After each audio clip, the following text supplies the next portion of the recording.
I never thought a quiet summer afternoon would turn into the moment everything snapped, the instant when my patience with our HOA's queen of entitlement finally shattered like glass on concrete. The sun was high, the air thick with heat, and my backyard pool shimmered like a promise of peace. That peace lasted exactly 7 seconds, the time it took for HOA Karen to march through my side gate like she owned the property, sunglasses tilted, clipboard tucked under her arm, followed by 3 of her giggling friends carrying inflatable floats and iced drinks as if they were arriving at a private resort. My private resort. I didn't invite them. I never would. But Karen had a way of acting like rules applied to everyone except her. She glanced at me lounging on the porch and said, "Since the neighborhood pool is under maintenance, we'll be using yours today. It's for community harmony." Then she smiled, the kind of smile that said this wasn't a request. They kicked off their sandals, dropped towels on my chairs, and splashed straight into the water, laughing louder than the cicadas buzzing in the trees. My jaw tightened. I'd already dealt with her parking inspections, her fence alignment notices, and that time she tried to fine me because my porch light was, quote, too welcoming. But trespassing? Turning my pool into a social club? That was new. I walked inside, heart pounding, and that's when the idea hit me, sudden, sharp, and satisfying. The gate lock. Karen had slipped in through the side entrance, ignoring the latch like always. But once they were all in the water, I stepped outside, crossed the yard, and with one quick click, locked the gate from the outside. No threats. No yelling. Just a quiet, decisive click. From my porch, I watched the realization creep across their faces. The splashing slowed. The laughter thinned. Karen's smile cracked first. She pushed her sunglasses up and shouted, "What do you think you're doing?" I lifted my iced tea, leaned back in my chair, and said, "Enjoying my afternoon. On my property." The tension hung over the water like heat haze. For the first time since moving into the neighborhood, I wasn't the one cornered. They were. And this was only the beginning of the chaos. Karen paddled toward the edge of the pool, water clinging to her arms as if it refused to let her leave, and the certainty she always wore around the neighborhood began to slide away. From my porch, I watched in silence, letting the moment stretch longer than the shadow of the oak tree beside the fence.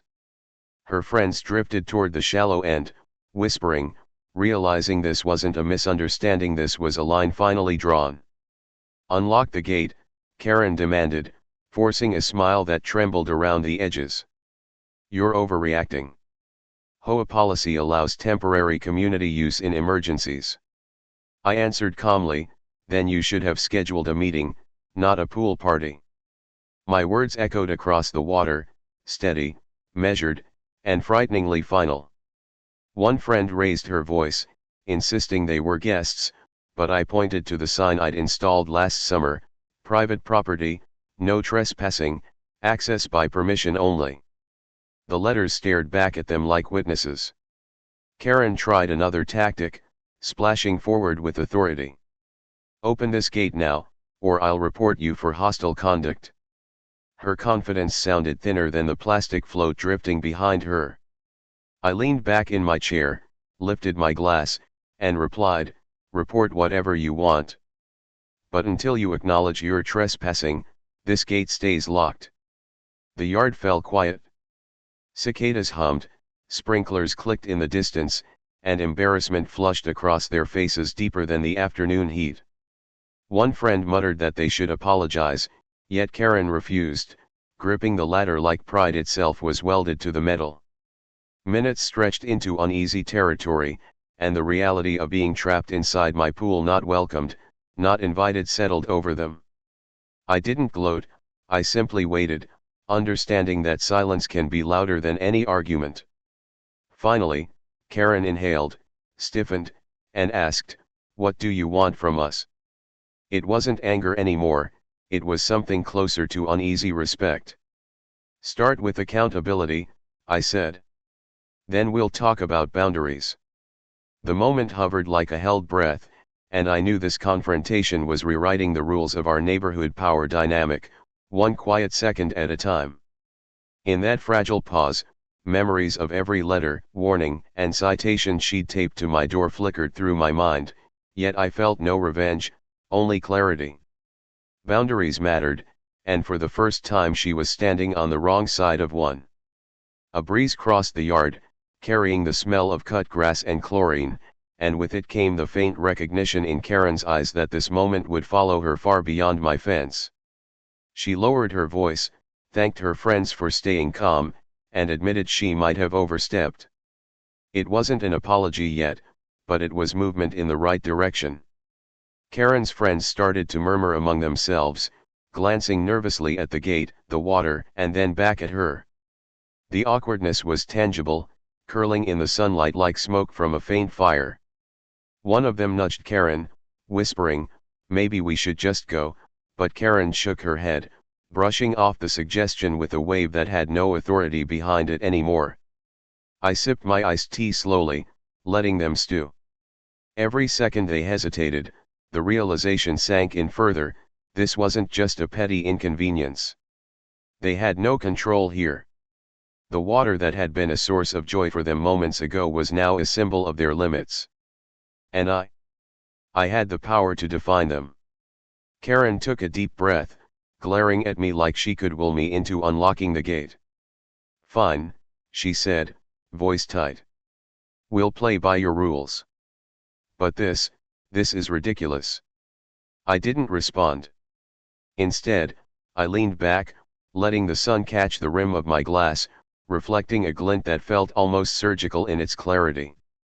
The friends laughed nervously, trying to lighten the tension with awkward jokes about pool games, sunburn, and water temperature. It was forced, hollow, and the laughter echoed off the siding in a way that only emphasized the isolation. Karen finally climbed out of the pool, dripping wet, and grabbed a towel. Her movement was precise, almost performative, like she was trying to assert authority in a space where it no longer existed. She wrung the towel, glancing at the locked gate. "You know," she said, teeth gritted, "we're neighbors. There's no need for this hostility." "Neighbors respect boundaries," I replied evenly. "They don't invade private property." My words didn't just hang in the air, they landed. A long pause followed, broken only by the splashes of a nervous foot and the faint hum of distant traffic. Karen's friends edged toward the gate, quietly debating whether to jump over or wait for her signal. Karen, realizing she couldn't coerce me, finally stepped toward them. For a moment, I thought she might try to force a confrontation. But she didn't. She stopped at the gate, gestured toward the pool, and muttered something under her breath, resigned. The air between us shifted. This wasn't just about a pool anymore, it was about who sets the rules, and who follows them. And in my backyard, for the first time, the balance had changed. Karen's shoulders sagged slightly, but her eyes still held that spark of defiance. I knew this wouldn't be the last encounter. But for now, I had the upper hand, and that quiet victory was sweet. Karen's friends shuffled nervously, towels clutched around them, as she finally spoke. "Fine," she said, voice low but sharp, "we'll leave, eventually. But you've made this personal." I could see it in her eyes, the mix of anger and disbelief that someone had dared to hold her accountable. She had built her whole neighborhood persona on intimidation, and now that armor was cracking. I stayed seated on the porch, glass in hand, calm, almost smug. "It's not personal," I said. "It's about respect. Something you've never seemed to value." My words hung in the humid air, carrying a weight I could feel pressing on Karen's chest. Her friends exchanged guilty glances, realizing this wasn't a debate they could win. Karen stepped toward the gate, fingers brushing the cold metal, but she didn't try to unlock it. The water had stopped splashing, laughter had evaporated, and for the first time, the pool that had been her playground felt like a cage. The irony wasn't lost on me. Every inch of her carefully curated confidence was draining like the water in a slowly emptying tub. "You think this is clever?" Karen finally asked, voice tight, eyes flicking to each friend as if she could command their loyalty through sheer will. "A little power trip won't change anything." "I'm not on a power trip," I replied evenly. "I'm on a boundaries trip. And these boundaries, they apply to everyone, including you." My words carried a finality that didn't invite argument. I could see it gnawing at her, the frustration boiling under the surface. Her friends tried to interject, offering excuses and weak justifications. "We thought, we didn't mean to," one trailed off as Karen cut her off with a sharp glance. They were caught in her orbit, but even they realized her influence here was fading. Karen took a step back from the gate and ran a hand through her wet hair. "You'll regret this," she muttered, barely under her breath, but there was a tremor I hadn't expected. The mask of superiority was slipping, and for the first time, she looked uncertain.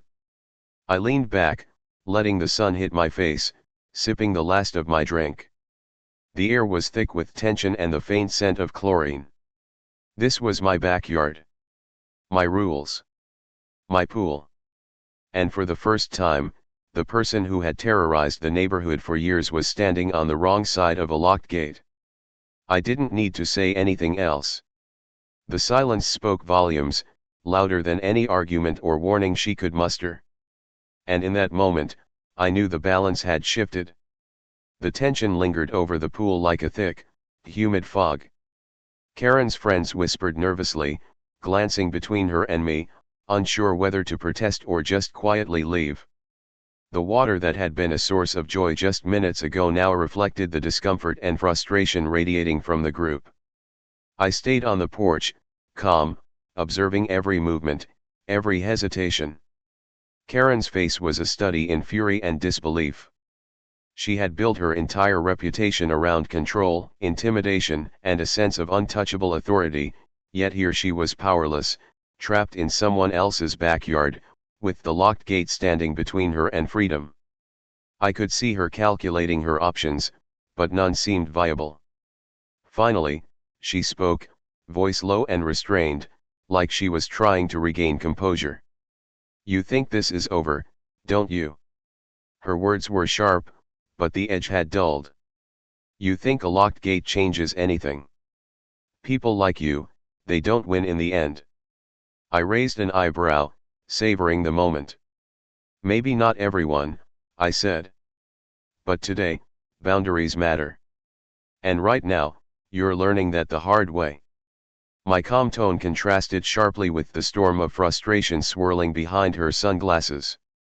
Her friends fidgeted, one tugging at an inflatable float as if it were a shield. "Maybe we should just apologize and leave," one whispered. Karen's glare silenced her instantly, but even that spark of authority seemed weaker than usual. I could see Karen's mind racing. She was a strategist by nature, a master at turning minor annoyances into neighborhood campaigns. But this was uncharted territory. I wasn't just standing up to her, I had claimed my space, my rules, and my peace, and she had no leverage. The air was thick with anticipation. Each second stretched, emphasizing the quiet domination I now held over the situation. Karen's voice, usually commanding, was now strained as she muttered something about community agreements and fair use. But she stopped mid-sentence, realizing she had no recourse here. The pool, the gate, the sun reflecting off the water, all of it was mine to control.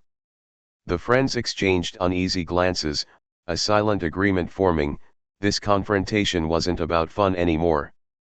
It was about survival, dignity, and understanding that sometimes, the rules are non-negotiable. I leaned back in my chair, letting the breeze carry the sound of splashing and whispers. For the first time, Karen's carefully constructed persona cracked in public. And I knew this wasn't just a backyard incident, it was a lesson she would carry with her, whether she liked it or not. Karen's shoulders slumped slightly, a subtle shift that spoke volumes.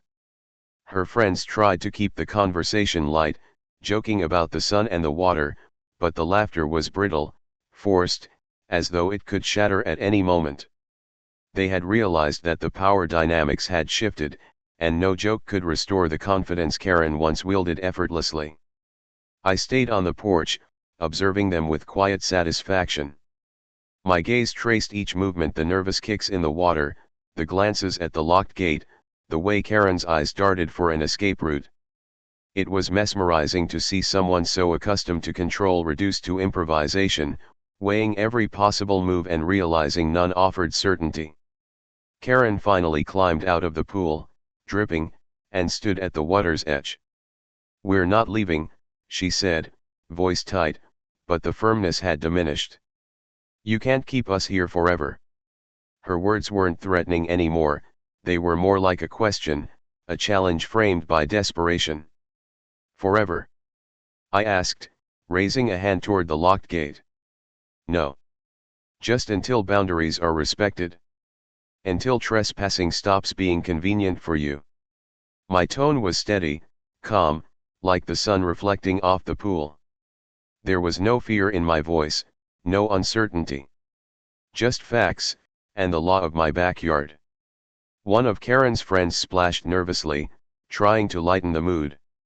"We didn't mean," she started, only to be silenced by Karen's sharp glance. Even in defiance, Karen had influence over her group, but it was slipping like water through clenched fists. Karen ran a hand through her wet hair, pacing along the shallow end. "You're making this personal," she said again, the phrase now sounding hollow, almost ironic. She wanted me to feel intimidated, to concede, to unlock the gate and restore her sense of control. But I remained seated, sipping my iced tea, letting the sun and quiet authority do the talking. The friends exchanged worried looks, sensing that whatever pride Karen clung to was fragile. "Maybe we should just go home," one whispered. Karen froze, realizing the suggestion wasn't defiance, it was survival. For the first time, I noticed a flicker of respect in her eyes, masked by irritation but unmistakable. She was beginning to understand. Control isn't about volume, threats, or status. Control is about respect, boundaries, and consequences. And in my backyard, I had all three firmly in hand. The sun beat down on the yard, the pool glimmered, and silence settled like a velvet curtain over the chaos. Karen's friends looked ready to leave, while she remained, caught between pride and reality. The moment was delicate, electric, and telling. Karen stood at the edge of the pool, towel draped over her shoulders, and for the first time, she seemed genuinely uncertain. Her usual assertive posture wavered, her confidence diluted by the undeniable reality: she was trapped in my backyard, powerless to force her will. Her friends lingered near the gate, whispering to each other, casting nervous glances at her, unsure whether to push for action or quietly surrender. "I don't understand why you're doing this," Karen muttered, voice tight but quieter now. "It's just a pool.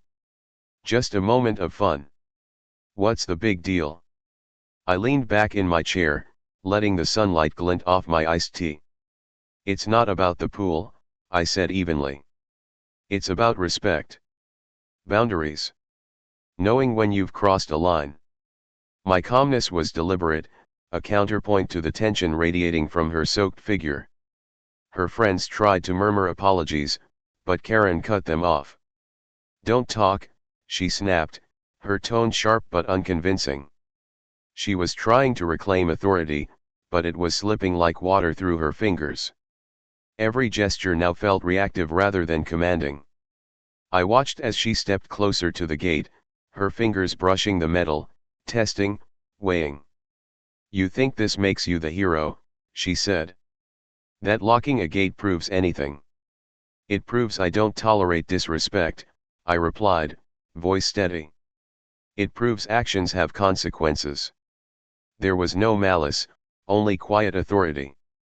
The words seemed to resonate, echoing across the water. Karen's friends shifted nervously, one of them whispering, "Maybe we should just leave," but Karen shook her head, unwilling to relinquish face entirely. She was caught between survival and pride, her every decision scrutinized by both her companions and me. A few minutes passed.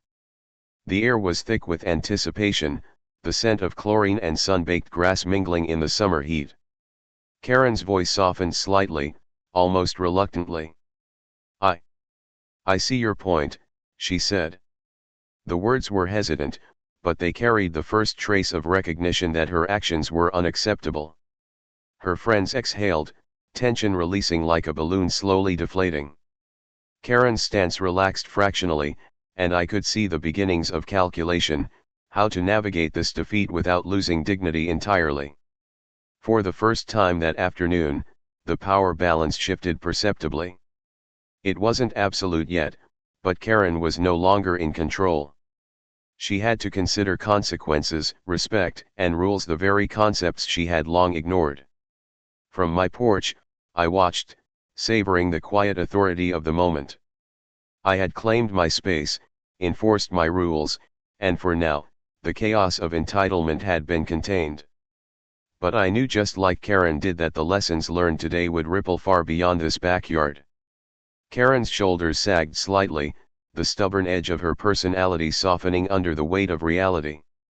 Her friends were silent now, no longer joking or splashing, their nervous energy replaced by careful observation. They all understood something had changed. The backyard wasn't just a place to swim, it had become a lesson in respect, boundaries, and consequences. Karen ran a hand through her wet hair, glancing at the locked gate with a mix of irritation and acknowledgement. "You think you've won," she muttered under her breath, but there was a tremor in her voice that betrayed the truth. She wasn't entirely certain anymore. I leaned back in my chair, letting the sun warm my skin as I watched the shift unfold. "Winning isn't the point," I said calmly, though loud enough for them to hear. "It's understanding. Recognizing limits. Learning respect. That's the real victory." One of her friends whispered, "Maybe we should just leave." Karen's gaze snapped toward them, and for a fleeting second, I could see vulnerability behind the usual armor of superiority. She wanted control, wanted authority, but she also recognized that she had lost it here, in my backyard, under the hot summer sun.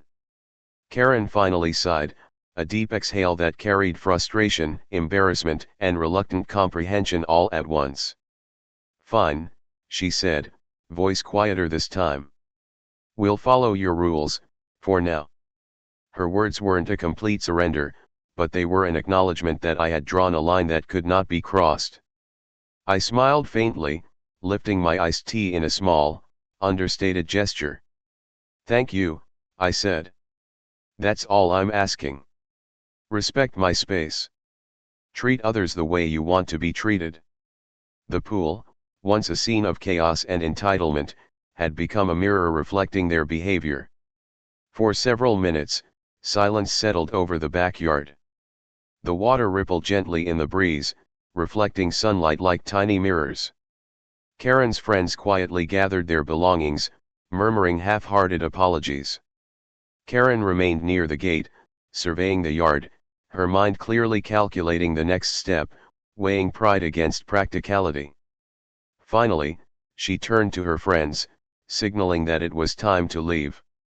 The group moved toward the gate, hesitant, constrained by the reality that the rules of my backyard were non-negotiable. Karen lingered for a moment, locking eyes with me, a subtle acknowledgement passing between us. This confrontation wasn't just about a pool, it was about boundaries, consequences, and a shift in power. As the gate swung closed behind them, a sense of calm settled over the yard. The sun glinted off the water, the tension evaporated like mist, and I realized something important. Sometimes the strongest lessons are taught without shouting, without chaos, just quiet authority, clear boundaries, and patience. With the gate securely closed, the backyard fell silent. The laughter, splashes, and tension that had dominated the afternoon were gone, replaced by the gentle hum of summer birds chirping, leaves rustling, and the faint sound of water lapping against the pool edges. For the first time in hours, I could breathe without the weight of confrontation pressing on me. I walked to the poolside, letting my fingers trail through the water. It was calm, pristine, and entirely mine. The day had started like any other, a quiet summer afternoon, a chance to relax, but it had turned into a lesson in patience, authority, and the subtle power of boundaries. Karen's intrusion had been audacious, but my response had been deliberate, calculated, and, ultimately, effective. Sitting back on the porch, I reflected on the events. Karen's friends had left, glancing back nervously, unsure of what to say or do, while Karen herself lingered at the edge of the neighborhood, probably replaying every moment, every word, every glance in her mind. I knew her pride had been bruised, and that, in the long run, it would change how she approached others. Boundaries had been established, and the lesson would resonate far beyond my backyard. I took a deep sip of iced tea, feeling the warmth of the sun on my face, savoring the quiet victory that didn't feel like revenge, it felt like justice, simple and clear. Karen had learned something important, that control is not taken by force, but earned by respect and mutual acknowledgement. And in my little corner of the world, that principle now stood unchallenged. The backyard was peaceful once more, the pool sparkling in the afternoon light. I allowed myself a small smile, knowing that I had set the tone not with anger, but with measured authority. The locked gate had done more than keep trespassers out, it had made a statement. A statement that boundaries are not optional, that respect is earned, and that sometimes, letting someone confront the limits of their behavior can be more effective than confrontation itself. I leaned back in my chair, watching the sun dip slightly toward the horizon, casting long shadows over the yard. For the first time, I felt a sense of calm that wasn't fleeting, but rooted in confidence and clarity. The chaos had passed, the lesson had been delivered, and my pool, my sanctuary, was once again a place of peace. And somewhere, I imagined Karen replaying the scene in her mind, understanding at last that a locked gate can teach far more than a shouting match ever could. The summer air felt lighter, the backyard silent but alive, and I knew, some victories are quiet, measured, and unforgettable.